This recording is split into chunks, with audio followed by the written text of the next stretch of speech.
Hi there, welcome to Unscripted with me, Grace, filming here at our location, Radisson Blue in Arboretum. Thank you for making time for us. We always appreciate it. Now, today's show is one inspiring one. I know I always say this, but for real, guys. They say disability does not necessarily mean inability. Now, our guest today, Julius Mbura, brings a whole new meaning to that term. You need to watch their diary, which is following up right now, for you to see exactly what I mean. So stay right there.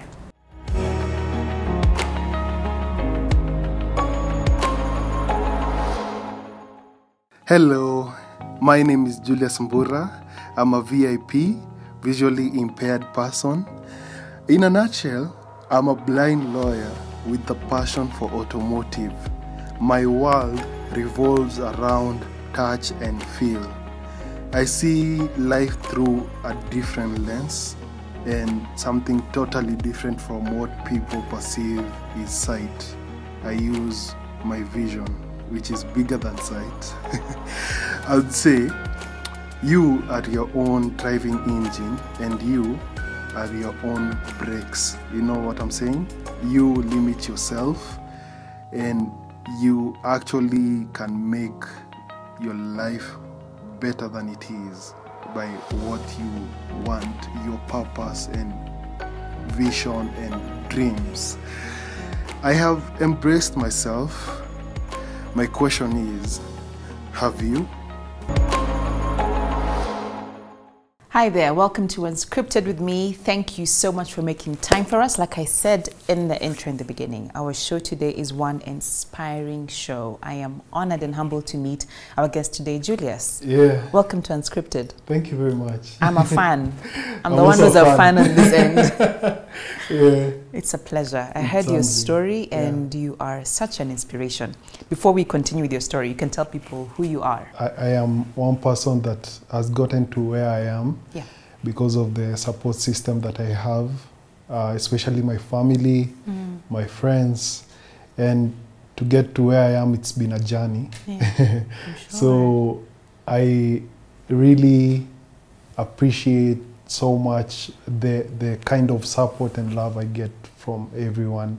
And Julius is a dynamic person. Julius is a person who moves with, not like the wave, but moves with what is needed. Okay. Because I believe in life you don't get what you want, you get who you are. So I am many things, but I'm an advocate for disability rights. I work with an organization called Enable, and we advocate and also empower blind and visually impaired to use assistive technology to just make their lives better. And I'm testament to that because getting to where I am, my life revolves around accessibility and assistive technology. Look at that. I like how we just said that so calmly. He's an advocate, guys. This is an advocate. He is a lawyer, and you got there in spite of everything that happened. So let's go back to the beginning. Let's go way back. You were born a sighted child. Yes. And then you lost your vision. Take us back to that time. How old were you and what happened? So the first time it happened, I was 10 years. And we didn't know what was going on. Especially for a kid who's 10 years, you haven't known emotionally how to deal with stuff. I know, my kids are 10, so I get it, Yeah, so it was a dark period at that time, pun intended. What caused it? What happened? It's a condition called maculopathy. Okay. It attacks part of the eye called macula. And then it's a degenerative condition. So it gets worse with age. But mine was aggressive because it's supposed to happen in your mid-30s, 40s. Is that so? Yeah, but mine is a different strain. Okay. So it's a genetic one. And it came to aggravate then again in 2019. And now I have something called retinitis pigmentosa. So were there any symptoms prior to losing your sight? There were. What would happen? I used to walk closer to the board to like cram everything that has been written by the teacher, then come put it down. But I was very angry at life and everything, and like I was taking it out on anyone who was like, close hey, you're not seeing. So, and I become aggressive for nothing. And when did the doctor, give the diagnosis? The first time I was taken to Kikuyu eye unit, they didn't see the problem because they were looking at the eye.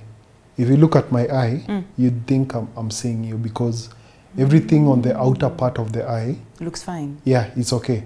Like it's even functional. Okay. The disconnect comes in at the retina.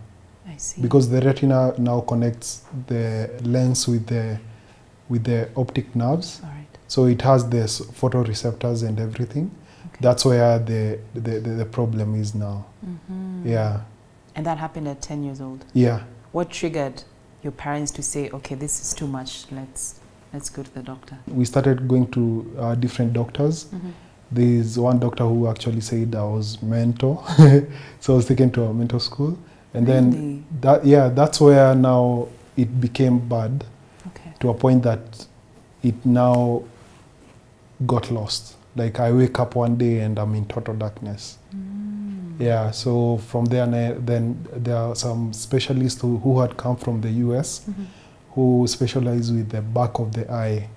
Those are the ones who saw the problem, and now referred me back to Kikuyu, who now took me to, referred for Thika Primary for the blind so that I can continue with my education.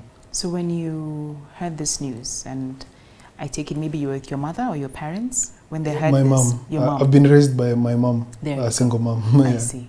Yeah. So when you're with your mother and she heard this news, what was it like for you, when you heard that the doctor say this is an issue? It was really rough on us.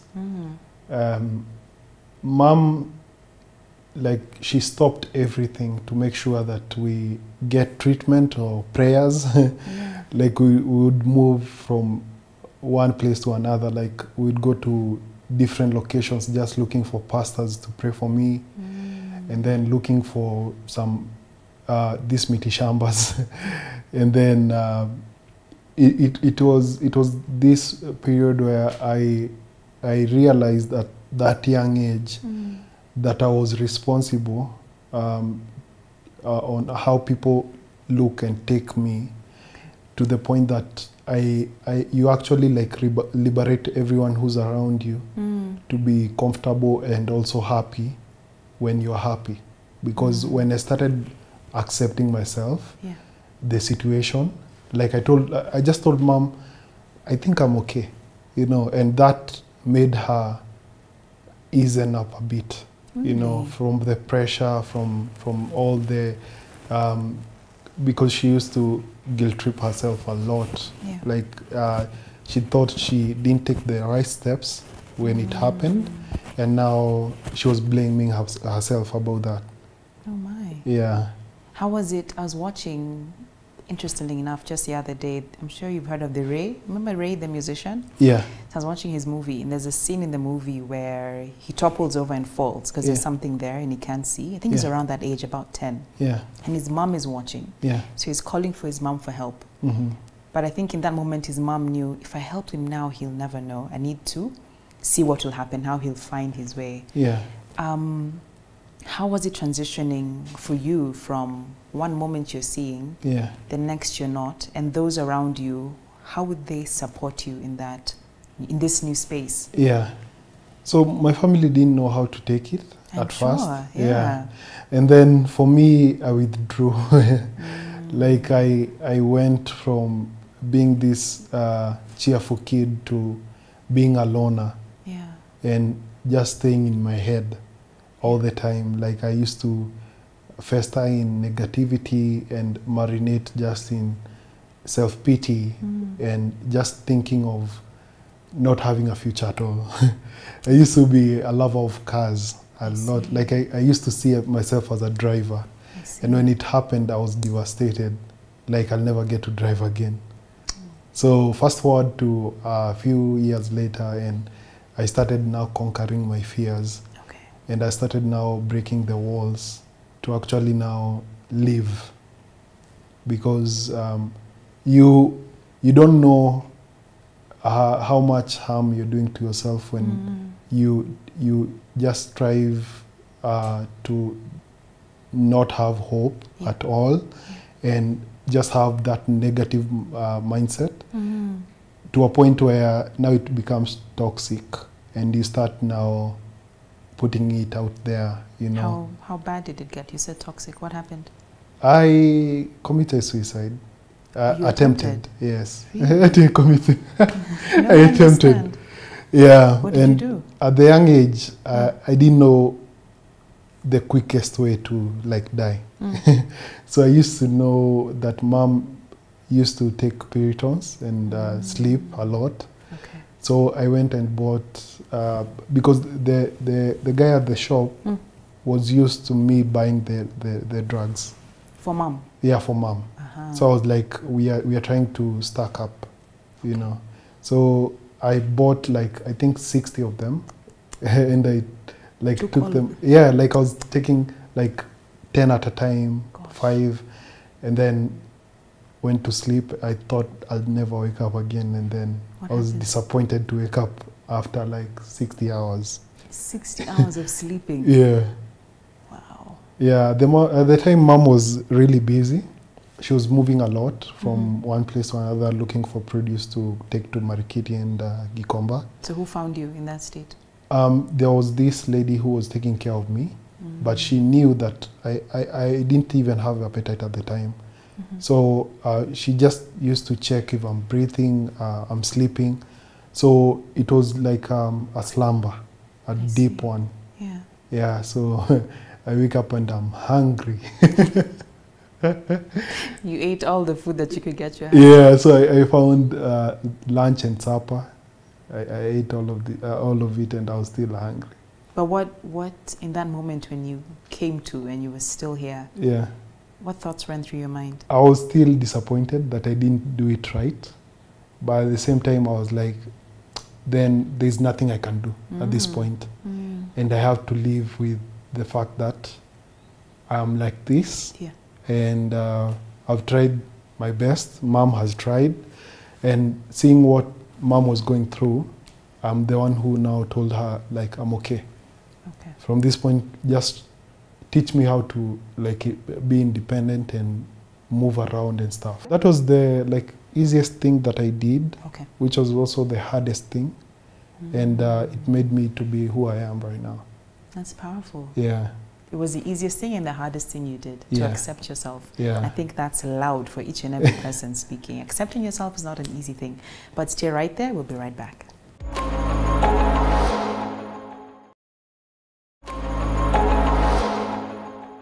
Welcome back. Thank you for staying with us. And of course, special thanks to Radisson Blu here in Arboretum for hosting us. Now, Julius, before the break, you were telling us you had to get to a point where you accepted that this is your new reality. And accepting yourself also helped your family be able to support you. How did they support you in this new reality of yours? So they now, like mom was accommodative of now special school, like taking me to Thika Primary for the blind. And then my cousins, they were more understanding.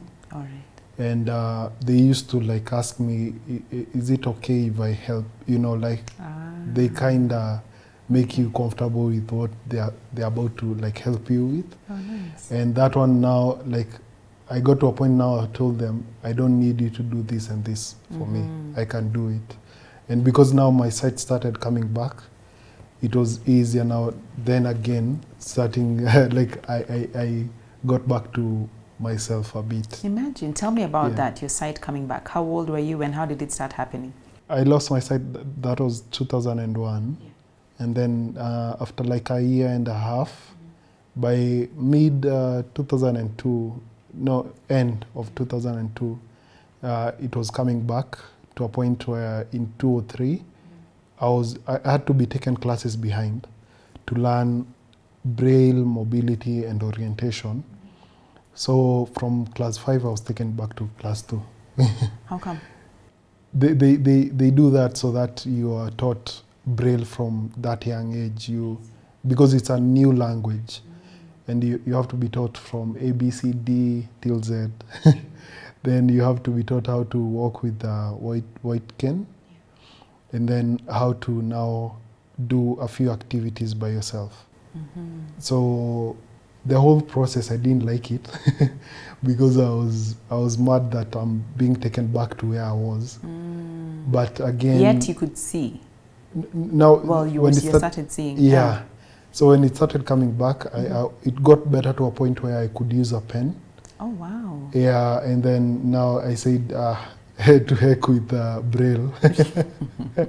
Really? Yeah, but then again, after like 6-7 months, it started dropping again. Really? Yeah, so Kikuya unit at the time were keeping tabs on me. So they prescribed for me glasses.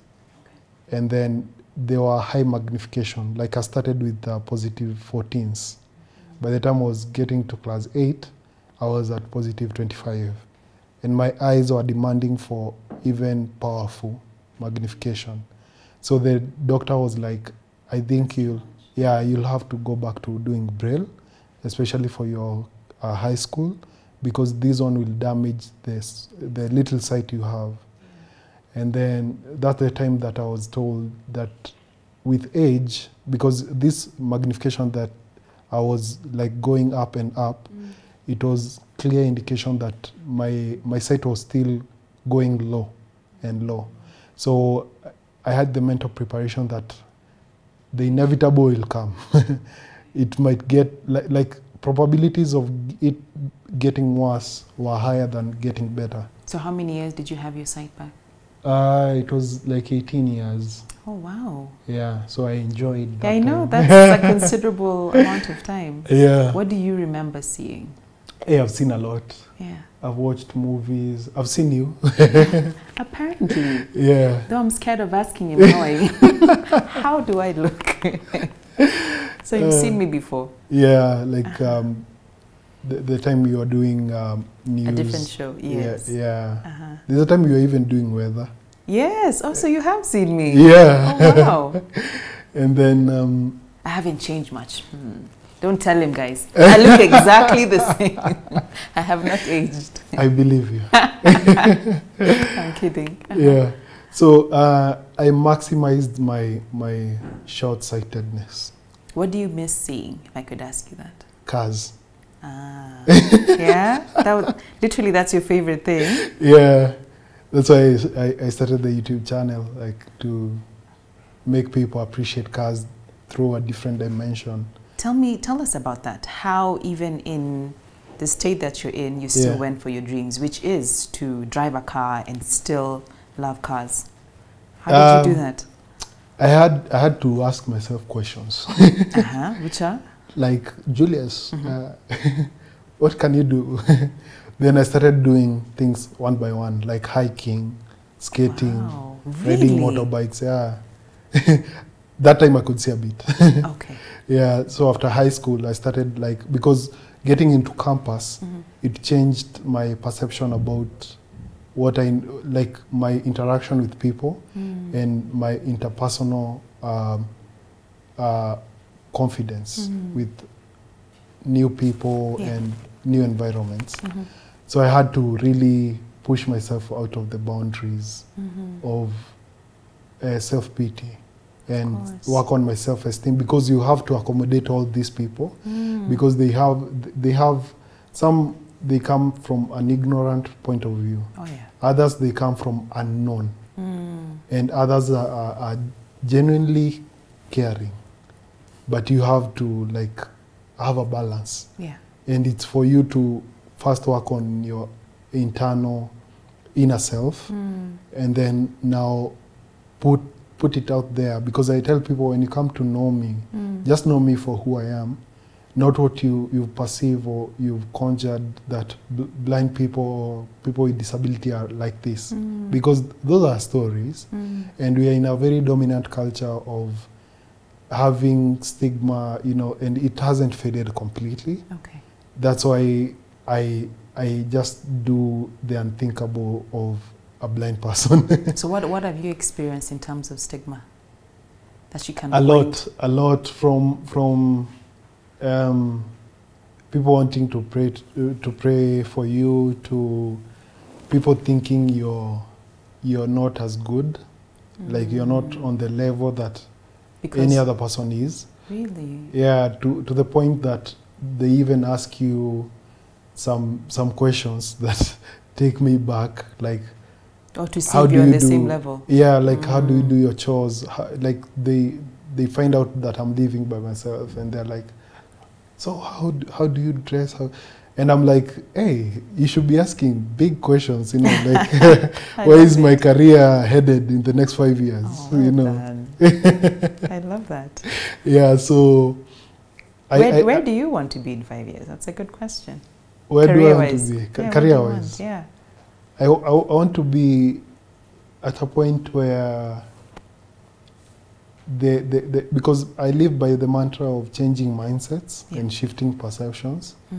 And through all that, like everything that I put my hands on, to touch lives in the process.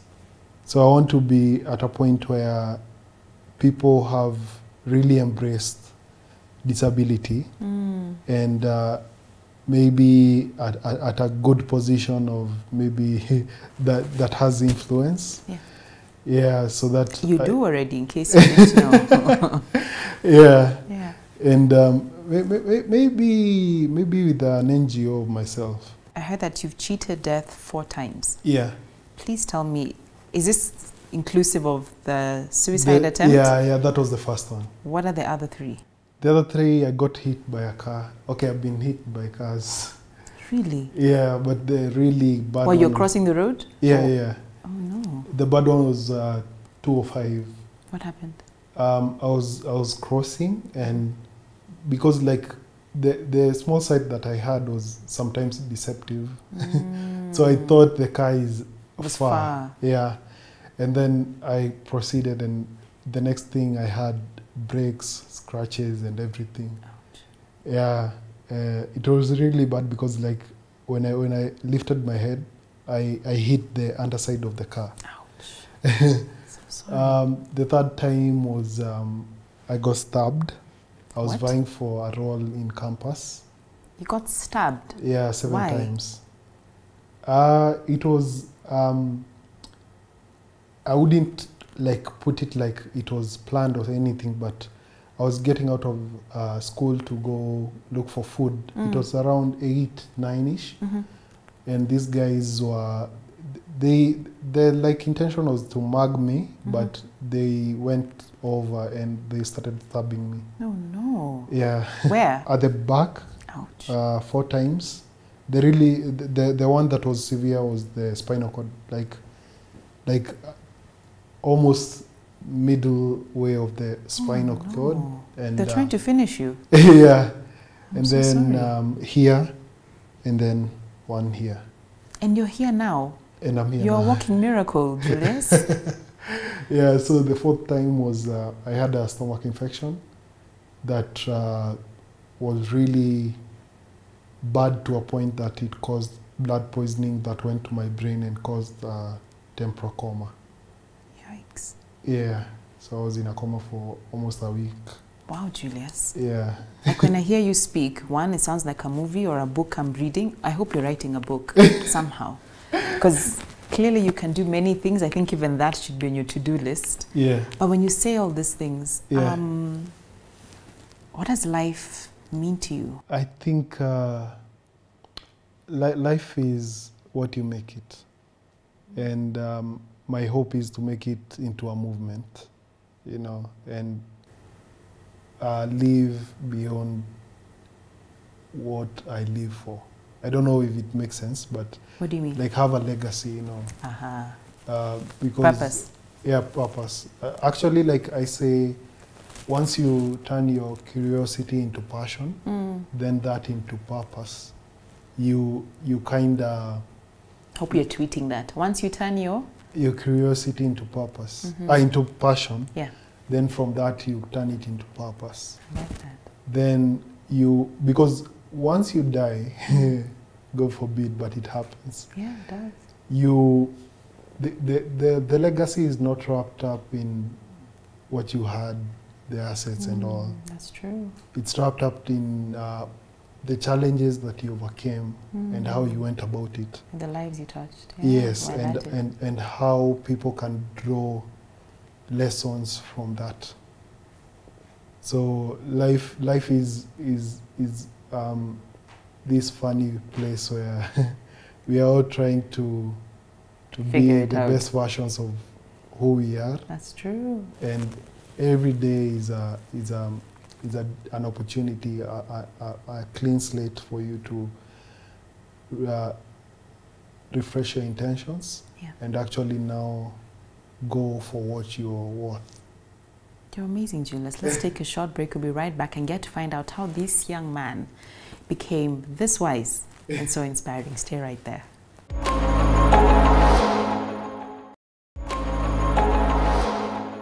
Welcome back. I don't know about you, but I am incredibly inspired and just blown away as I hear your story. We're just saying before the break that it's a lot. And like your story for one person, you have... There's a big purpose for you, I believe. But I have to ask, like I said, you're a young man, you know, you've gone through quite a bit, and here you are, and speaking with such conviction and so much hope. How can a person get to that place of just self-awareness and determination? It's a choice to be happy, and actually it's also a choice to work on yourself. That's true. And we do so much. Like if you look at people with their cell phones, you know, like in the matatu, I listen a lot. And it's rare for you to get someone who's just commuting without being on their phone or just, you know, digesting the moment. It got to a point where I even actually took in, are you a cat person or a dog person?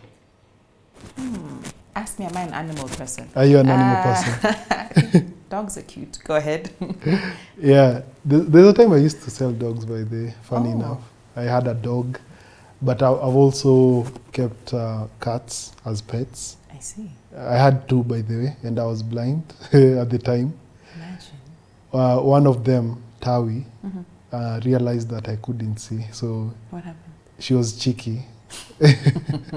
What did this cat do? She used to like come to me when she needed like food. Okay. And then if I'm looking for her, like I can hear her jumping around. Yeah. And then if I call her name, she just go quiet and hide at a corner. Until now I start looking for her, and then she'll move. She'll move again, and then she'll meow when I've given up. Looking for her. So the same thing, same concept. In life, you don't give up because something has happened, something terrible, because things will still happen and life will still be kicking you on each end, and it's for you to ground yourself. And how do you do that? It's for you to know the inner self of who you are. Like if at all you had nothing to talk about, you can actually say who you are, you know, because that's where you know your strengths and your weaknesses. And that's what made me take my disability not as a weakness but a strength. Indeed. And that is what made me push beyond what life has thrown at me, because once you take that, then you start stacking up the what biology has given us, and we have so much potential. We do. It's only that we deem ourselves to failure and all that. So for me to actually get to a point where because I wanted to do so much, I'm capable of doing so much. You are. Spoken word, dance, or what skating, Oh wow. But I wanted to show people something that is really unique. If you tell someone, this is a blind car reviewer, the first question they'll have is, how does he do that? Yeah. And that's what I was going for. I was going for how than why.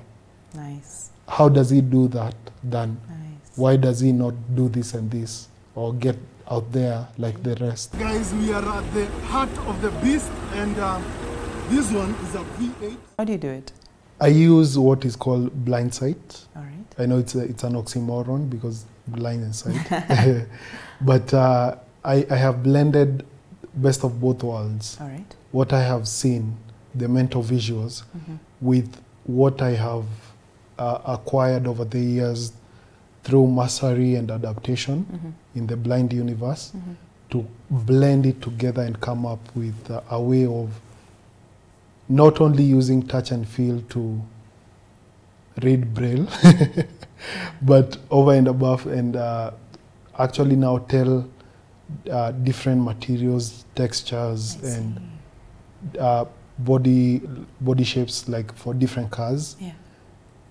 That's how I do it. By the I do car reviews by touch and feel, and So you feel like how you can tell Yeah. the make of the car. yeah, because you see all these cars, like in the trims of Mercedes, Yeah.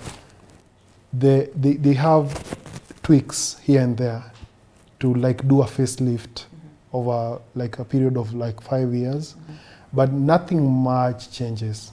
So I consumed a lot of information. I was looking at so many videos, internationally, locally. What, before you lost your sight? Yeah, I yeah. see. But I studied the silhouette looks of them and the contours, different like design features. Okay. If I touch a grill of a Mercedes Yeah.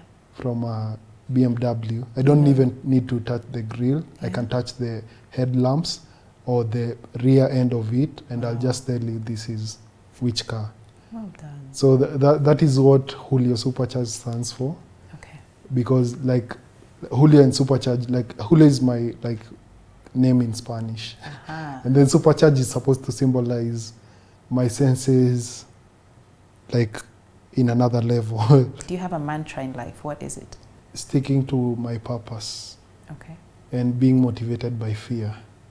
So you don't let fear scare you, it motivates you. Yeah, Nice. because then, you know, once you conquer one fear or you overcome a challenge, I don't like calling them problems, then the next time you face a similar or a different challenge, you'll be like, been here, done this. What's the next challenge you want to conquer? I think getting to a point where I can now look back and say I've come this far and now I need to like have something that is bigger than me, and I need to stitch up everything that I'm doing. I think a book would be the next challenge. I think you should. Yeah. I think you should. Because I don't want to like put, because I think telling my stories, I can go for hours. I can see. Because I just scratched the surface with the highlights. I would want to be in depth with the emotions and actually now tell people my story from my self, like my kind of vision, because I tell people I lack sight, but my vision surpasses. That's And this is what I told people, and like people who follow me. Yeah. I'll do these things not because I'm daring myself, but I want you to appreciate what I no longer appreciate through my sight, but you can see through my lenses. Nice. So you use my lens. For one, what inspires you to share your story? Why are you sharing your story here? Why do you want that book written? I want it to get to people, you know. And I know we are in difficult times, especially with everything that is going on. And my story, if it touches a life or it changes the way you look at things or how you even perceive life in general, then that's a big accomplishment, because like we live in this life, and if you don't make an impact in someone else's life, then you're living a selfish life. That's true. You know, and I love sharing my story so that people can actually see what self-esteem and sense of belief can do to someone when you actually now align your goals and dreams to move over and above the stumbling blocks that we tend to create for ourselves. So, from those lists of things you can do, I'd like us to finish the show with one of them. Which one would you be comfortable doing? Do you have any spoken word we can hear? Yeah, I do. Yeah? Yeah. You can say something. Is it almost like, you can do something for us? It's the blueprint for dreaming up the impossible. It's the courage to be alone with your thoughts. The inhale, the focus. My weapon of choice in a world where they choose to paint their landscape in blood, I write. Not necessarily to make things right, but to revive a heartbeat of a generation gone numb. You know what? Call us the new blind. Attitude is key, plus power of the mind. Stick a little longer and you will find that we are a bit different than our own kind. Right. Bump into you along the streets while on my grind. Hold my hand, I lead the way as you follow behind. I'm stumbling in pursuit of grace. I hunt patience with a vengeance. But I'm now seeing life with another vision, a different lens. And safe to say that I lack my sight, but my vision is bigger than you'd ever think. So confuse your confidence with subconscious of empowerment. Fuse your patience with perseverance. Choose your wins to fuel your resilience. And you know what? Call us the new blind, where attitude is key, plus power of the mind. I was supposed to do this. My bad. Yeah. Very nice. Tell me, as you wrap, about law and what you do and what you practice. Yeah. So I'm a lawyer, and I'm working with this incredible organization called Enable, where we empower blind and visually impaired to use assistive technology for an independent life. And also advocate for disability rights. So I'm the advocacy officer there, and I blend it with the legal aspect of it. And it's more of like my career path. Like I wanted it to take that direction. So I'm really grateful and humbled to be in such a position. Well done.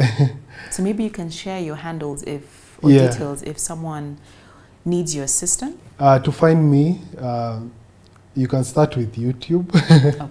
You can go there, look for Julio Supercharge, Julio with a J, Julio, then space Supercharge. Then you can find me on IG. That's Julius.Mbura. That's my name. And then Facebook, look for Julius Mbura. And then Twitter, look at Mbura01. You can just write me anything and I'll get back to you. I actually like interact with people there, and you know, we can have a solution about anything that is bothering or wrong with you. Oh, you can also look for Julio Supercharge across all platforms. Yeah. Thank you. Yeah. Thank you for being here, for making the time, for being authentic and just sharing your story with us. Thank you for having me. We appreciate it. I also appreciate so much. Tunashukuru sana. To those at home, I know this story has definitely inspired someone. Like I said, I am heavily inspired. So I hope his story has touched you. To those at home who need a little more inspiration, he shared his handles. You can look for him. Or maybe you're in a position like him and you don't know where to begin or how to go about it and still realize your dreams, even if you're visually impaired. Julius has shown you that you can. If he can, so can you. Thank you for watching the show. Thank you to Radisson for hosting us. Until next week, Goodbye and God.